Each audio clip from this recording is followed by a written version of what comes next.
जय हिंद दोस्तों, मैं हूं मेजर गौरवारी और आप देख रहे हैं मेजरली राइट। अच्छा, 2-3 दिन से दोस्तों तुर्की और इजराइल के बीच में बड़ी सख्त किस्म की बड़ी गर्म बयानबाजी चल रही है।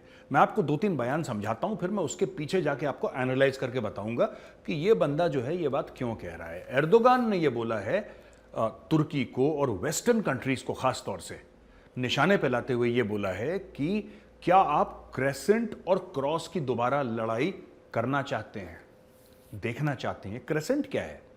जो मुस्लिम्स में हाफ मून रहता है ना, आपने देखा होगा ऐसे चांद जो कई मुस्लिम कंट्रीज के फ्लैग में भी रहता है, उसको दोस्तों क्रेसेंट बोलते हैं। और क्रॉस तो आप जानते ही हैं, ईसाइयों का जो क्रॉस होता है। तो ये एक जमाने में क्रूसेड्स हुआ करती थी दोस्तों, the first crusade, second crusade, third crusade. ये तीन क्रूसेड्स हुई थी, जिसको पहला जिहाद, दूसरा जिहाद और तीसरा जिहाद भी मुस्लिम्स कहते हैं। इसको जो ईसाई हैं वो क्रूसेड कहते हैं। जेरूसलम के लिए हुई थी कि जेरूसलम पे राज किसका होगा।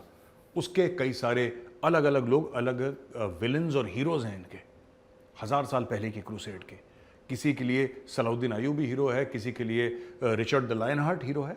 और खैर, बेसिकली ये बोला क्यों? ये जो दिमाग है ना इसका, एर्दोगान का, मैं दिमाग को एनालाइज करके, मैं क्रूसेड्स के बारे में और जिहाद जो हुआ था मैं उनके बारे में बात नहीं करूंगा। मैं आपको आज एनालाइज करके बताऊंगा कि इसका दिमाग कैसे चलता है एर्दोगान का। एर्दोगान तुर्की का राष्ट्रपति है और तुर्की में टूटी फूटी ही सही, लेकिन तुर्की में डेमोक्रेसी है। अब ये तो वोट लेकर आया है, इसके पास क्या प्रिंस मोहम्मद बिन सलमान, जो सऊदी अरब का क्राउन प्रिंस भी है, वली अहद भी है, वहां का प्राइम मिनिस्टर भी है, क्या उतना पावर है इसके पास? नहीं है। दूसरी चीज, जो दूसरा पावर है इस्लामिक वर्ल्ड का, बहुत बड़ा पावर है, लोग माने ना माने, लेकिन ईरान अपना वजन रखता है। ईरान में आयतुल्ला है।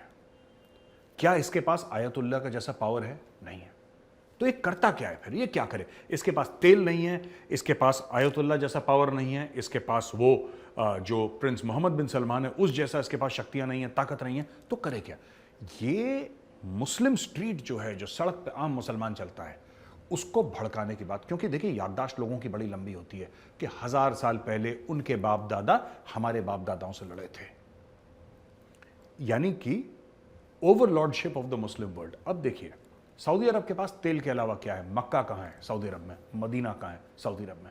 यानी कि हर मुसलमान अगर वो अफोर्ड कर सकता है तो हज करेगा, अगर वो अफोर्ड कर सकता है तो उम्रा करेगा। उम्रा थोड़ा शॉर्ट होता है, हज से हज थोड़ा लंबा होता है। उम्रा उसका एक छोटा, आप ये ट्रंकेटेड सॉर्ट ऑफ वर्जन है, लेकिन उम्रा लोग कई बार करते हैं। हज आप एक ही बार करें, उम्रा तो कई बार करते हैं लोग। तो उस सब के लिए आपको सऊदी अरब जाना पड़ता है। इसके पास ना मक्का मदीना, ना तेल, ना इसकी लोकेशन इतनी स्ट्रेटेजिक। ये तो यूरोप में है। लेकिन अगर मुस्लिम वर्ल्ड, देखिए तुर्की का एम क्या है दोस्तों? तुर्की का सिर्फ ये एम है कि मैं लीडर ऑफ यूरोप तो बन नहीं सकता। तुर्की के पास ना इतने रिसोर्सेज हैं, ना इतना दिमाग है, ना तुर्की के पास ऐसे साइंटिस्ट हैं, ना तुर्की के पास इतना पैसा है कि लीडर ऑफ यूरोप बन जाए। अब वो कहां का लीडर बने? वो इस्लामिक दुनिया का लीडर बनना चाहता है तुर्की। इसलिए ऑटोमन एम्पायर की बात करता है अर्दोगान। अपने आप को ऐसा दिखाता है कि जैसे मैं head of the Ottoman Empire हूं और मैं बचाऊंगा और मैं ये। तो धमकियां आप देखिएगा इसकी, ये धमकियां देगा। और अब इसने अपनी तरफ सारे मुस्लिम्स को करने के लिए इसने क्रेसेंट और क्रॉस की बात करी है। लोगों की जो, जिसको कहते हैं ना कि हिस्टोरिकल मेमोरी होती है एक, अगर कोई शिया है तो वो करबला की बात करेगा।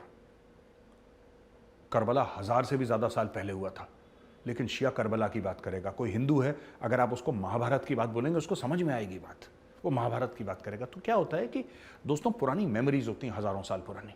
ये उन्हीं मेमोरीज में से टैप करके लोगों के बीच में जहर फैला के अपनी शक्तियां हासिल करना चाहता है एर्दोगान। और आपको पता है इजराइल ने क्या बोला है? इजराइल ने बोला है कि जो सांप है, कुछ भी हो वो सांप ही रहता है। ये इजराइल ने तोहफा दिया एर्दोगान को, खुल के बोल दिया। और इसकी ये पूरी डायलॉग बाजी के बाद इजराइल ने बोला है कि तुर्की के साथ जो हमारे डिप्लोमेटिक रिलेशंस हैं, हमें इसके बारे में सोचना पड़ेगा कि डिप्लोमेटिक रिलेशन हमारे तुर्की के साथ कहां जा रहे हैं। और ये बात सच है, एर्दोगान सांप है। एर्दोगान सांप है। एर्दोगान एक ऐसे देश का प्रेसिडेंट है जिसके पास ना ज्यादा पैसा है, ना वो एटॉमिक पावर है, ना उसकी फौजें बड़ी हैं, ना उसके पास तेल है, ना खुद उसके पास इतना पावर है कि जो मन चाहे वो कर ले। तो करे क्या? जहर फैलाए, ठीक है, खून खराबा करवाए दुनिया में, फिर राज करे और अपने आप को इस्लामिक वर्ल्ड का लीडर बताए। पर एक्चुअली इस्लामिक वर्ल्ड का लीडर सिर्फ एक है और वो है सऊदी अरेबिया।